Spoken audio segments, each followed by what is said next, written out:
The man got brutally beaten just because he didn't look his commanding officer in the eye. In the freezing cold, the prisoners of war wore nothing but thin rags. They were forced to work 20 hours a day. One careless step, and they could fall off a cliff to their death. One day, just as the man strapped on his carrying basket, a Japanese soldier shoved him from behind. He tumbled down the steps. His foot shattered from the impact. His face twisted in pain, but he still limped back to work. As Japan suffered defeat after defeat, the officer's rage only grew. To vent his anger, he ordered his men to grab the man, and commanded him to lift a 130-pound wooden beam. The man hugged the heavy plank, straining every muscle in his body, just to raise it. Starved and exhausted, he was barely holding on. Then the officer said, "If the beam dropped, shoot him." Minute by minute, the weight began to tilt. The man's legs trembled, but he refused to give in. The other prisoners stopped their work and watched. Their eyes were locked on him, as if willing him to keep going. In that moment, he wasn't just lifting a beam, he was lifting the spirit of a nation. Unbroken, defiant, the officer stared at him, his arrogance slowly turning to fear. Seeing the terror in his eyes, the man raised the beam high above his head, and let out a furious roar.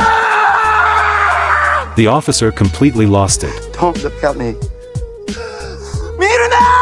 He charged at him, and started beating him with a club like a madman. Though the man collapsed to the ground, he knew he had already won, because he never gave in, and his strength gave hope to everyone around him. Then one day, all the prisoners were rounded up, and forced into the river, under the excuse of bathing. Armed guards stood all around. They knew the Japanese had lost the war. They feared they were about to be executed. But just then, American planes flew overhead. The war was over. The prisoners cheered in disbelief. Parachutes rained down with supplies, and for the first time in years, they smiled. The man, in pain but determined, climbed the stairs to the room of the officer who had tortured him. But inside, there was only a single photograph of the officer with his family.